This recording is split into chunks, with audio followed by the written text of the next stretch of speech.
guys! Welcome back to my channel. So, nandito naman tayo ngayon para sa isang bagong video. At ang video na ito ay tatawagin nating Swatch Party!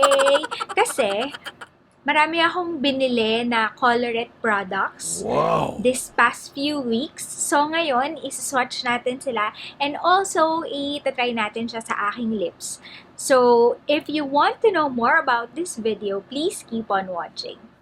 So, ngayon, ipapakita ko sa inyo yung mga binili ko sa Colourette. Okay? So, meron silang dalawang magkasunod na inilabas na product. So, one is the Colourglaze and then, second is the Easy Mattes.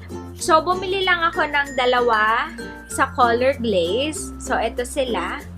Yung binili kong shade is Daydream and Serotonin. So, ito yung dalawa na binili ko. Then, later, papakita ko sa inyo yung actual product. And then, dun naman sa Easy Mattes, bumili ako ng, I think, 4 shades. And also, binili ko din yung Blur Balm nila. So, ito siya. Ito yung mga binili ko from Easy Matte. So, ang mga shade na pinili ko is Felt Cute, Snack, 9 to 5, and Quickie. And then, ito yung white nila is the Blur Balm. So, meron pa akong mga gustong bilhin dito sa Easy Matte, pero hindi ko pa siya nabibili. I-check out ko pa lang siya sa Shopee. So, antayin nyo na lang din yun, guys. Napakita ko sa inyo, very quick lang siguro dun sa mga susunod kong videos. Ayan, so now, i-apply natin sa aking lips si Daydream. Pagpasensyahan nyo na yung lips ko, guys. Kanina kasi nag-lip tint ako.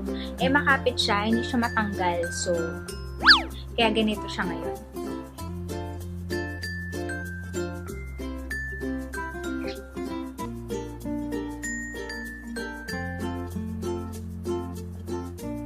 So, this is Daydream on my lips. So, what can I say? Sabihin na natin kaagad, no? Kung ano yung feel. So, ang nafe-feel ko is minty siya. Mafe-feel mo siya sa lips mo na it's minty. The smell, it's minty. Hindi siya sticky sa lips, which is good. Kasi, di ba, usually, pag mga gloss, sticky siya, which is medyo annoying. Pero this one, hindi siya sticky, hindi rin siya lightweight siya. Yun. Hindi mo siya feel na meron kang nilagay na gloss sa iyong lips. Nagiging tayo guys ng headband. This is from Poly Lash. Thank you so much for the freebie, which is this headband. So, yun. Mag-proceed na tayo sa Serotonin. So, hindi ko binura yung yung Daydream sa aking lips. So, kunan tayo ng konti.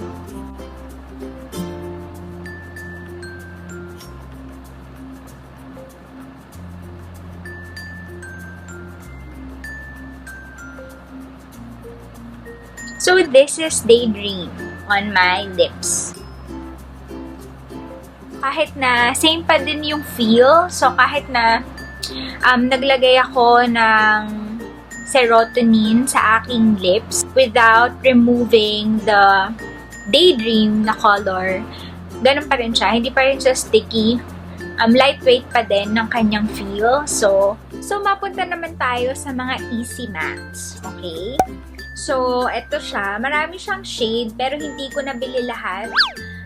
Sabi ko nga sa inyo, meron pa akong ibang inaantay na items. So, ang gagawin natin na paglalagay sa lips ko nito is, yung half side is with Blur Balm, and then yung half is wala. Okay? So, let's see kung may makikita tayong noticeable difference. So, anahin natin si Quickie. So, ayan yung product. Hindi ko na siya itotodo kasi baka hindi na bumalik, guys. So, swatch natin siya.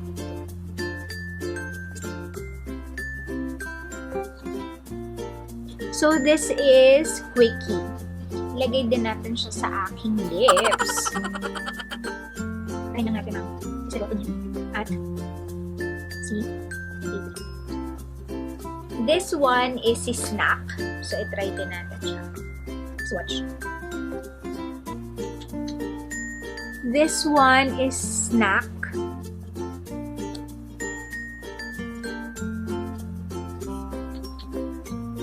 This one is Felt Cute. And then, yung last shade na meron ako is... Okay, so the last shade that I have is 9 to 5.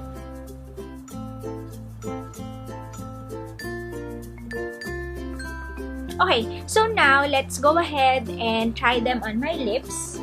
So, ito yung Blur Balm. Lagyan natin yung kabilang side.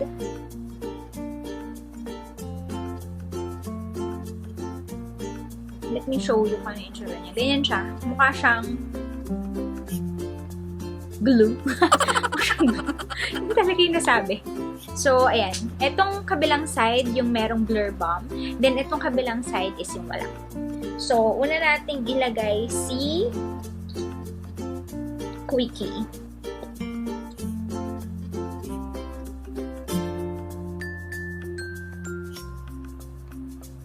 So, ayan.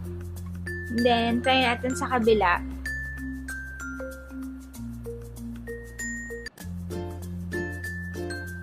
So, check natin kung may difference. Ito yung walang Blur Balm. Ito yung may Blur Balm.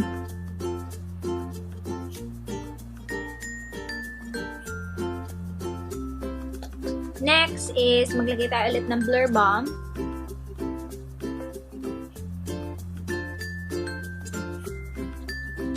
Then, maglagay tayo ng shade na Snap, which is this one.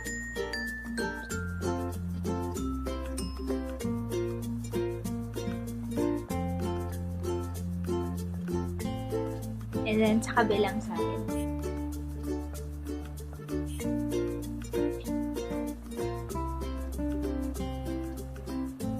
By the way, etong snack, ito yung parang favorite ko ngayon. Hindi siya masyadong dark, ganyan.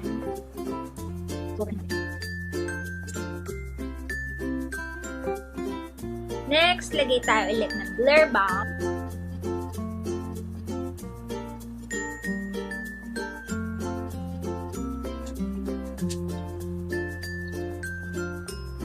Next, maglagay tayo ng Felt Cute.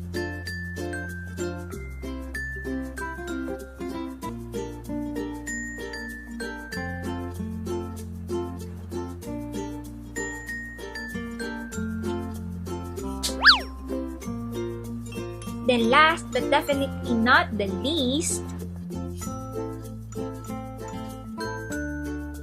Blur Balm, and then nag-5.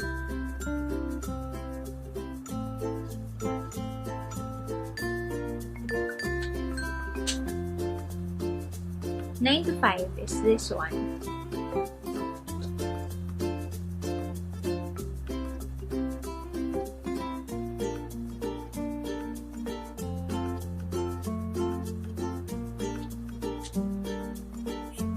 This is Felt Cute. So we're done with the swatches and also I'm done applying them on my lips. So hopefully nakatulong yun sa inyo if you will be buying Colourglaze or Easy Matte from Colourette. So nakisabi ko na kanina yung thoughts ko about the Colourglaze. So now I'll be just saying my thoughts about the Easy Matte. So for the Easy Matte, number one for me is lightweight siya. So, unlike with other matte lipsticks na na-try ko, yung iba drying siya. Ito very lightweight and hindi siya drying on my lips. My lips is actually dry siya talaga. Yun yung condition niya all year round.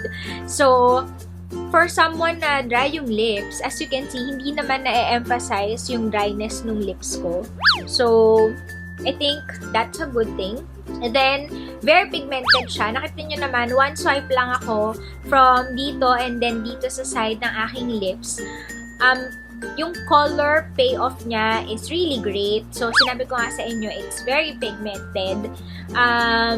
Which is something that we really look forward to sa mga lipsticks, right? So, we don't want yung parang apply ka ng apply ng maraming beses before you get the color that you want to see, right? And then, what I can say about the smell, so unlike the Colourglaze na medyo minty yung smell, the Easy Matte, it's not minty, it's not sweet.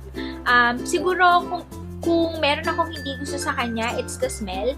Hindi ko gusto yung smell niya. Hindi naman siya something na mabaho or amoy chemical, pero hindi siya mabango. Alam niyo yun? So, hindi siya, yun lang yung something na hindi ko gusto sa kanya. Okay siya para sa price na 349 pesos. Wala ka ng ibang mahihiling pa. Hindi ko pa alam kung long wearing siya. Siguro I will just make a separate video about that. Kasi ngayon, gabi na dito. So, hindi ko na siya matetest. Siguro you're wondering kung para saan yung Blur Balm, right? So, yung Blur Balm, to me, dun sa part ng lips ko na in-apply ko yung Blur Balm, mas madali yung glide ng product. And then, dun naman sa kabilang side na walang Blur Balm, so, hindi siya as glidable yung product or yung lipstick.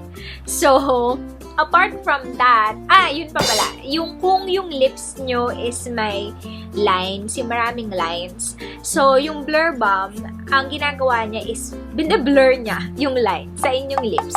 So, gets naman, diba? Ganyan. Siguro, that's another reason kung bakit din hindi na-emphasize yung dryness ng lips ko kanina, right? So, basically, that's it. Pero kung kunyari naman, ayaw nyo bumili ng Blur Balm, then that's fine. Kasi sinabi ko naman sa inyo, yung matte lipstick nila, hindi siya drying. Okay? So, I don't think it will be a problem kung hindi na papasok sa budget. Eto guys, kayo na mag-judge. Comment down below kung sa tingin nyo ay may pinagkaiba yung part ng aking lips na may Blur Balm compared dito sa part na walang Blur Balm. So, comment down below kung anong nakikita nyo sa inyong mga screen. Nandito naman tayo ngayon sa part ng aking video kung saan tayo ay mag-shoutout. So, shoutout sa ating mga November celebrants. Shoutout to JC Lizan, isang friend ko na nakasama ko sa isang travel. So, naging friends kami from then on. So, happy birthday to you. Happy birthday to Tita Leonie Evangelista. So, siya ang mother ng aking BFF na si Max. Also, shout out to my ex-manager na si Ann Solis. Congratulations kasi engaged. So, we've reached the end of the video. Thank you so much for watching. If nagustuhan nyo ang video na ito, kindly share it to your friends, to your family members, at sa lahat-lahat na pwede nyong pag-sharean ng video kong ito. If you like this video, kindly give it a thumbs up. But if you love this video, kindly subscribe to my channel. Thank you so much for watching, guys, and see you on the next one. Bye!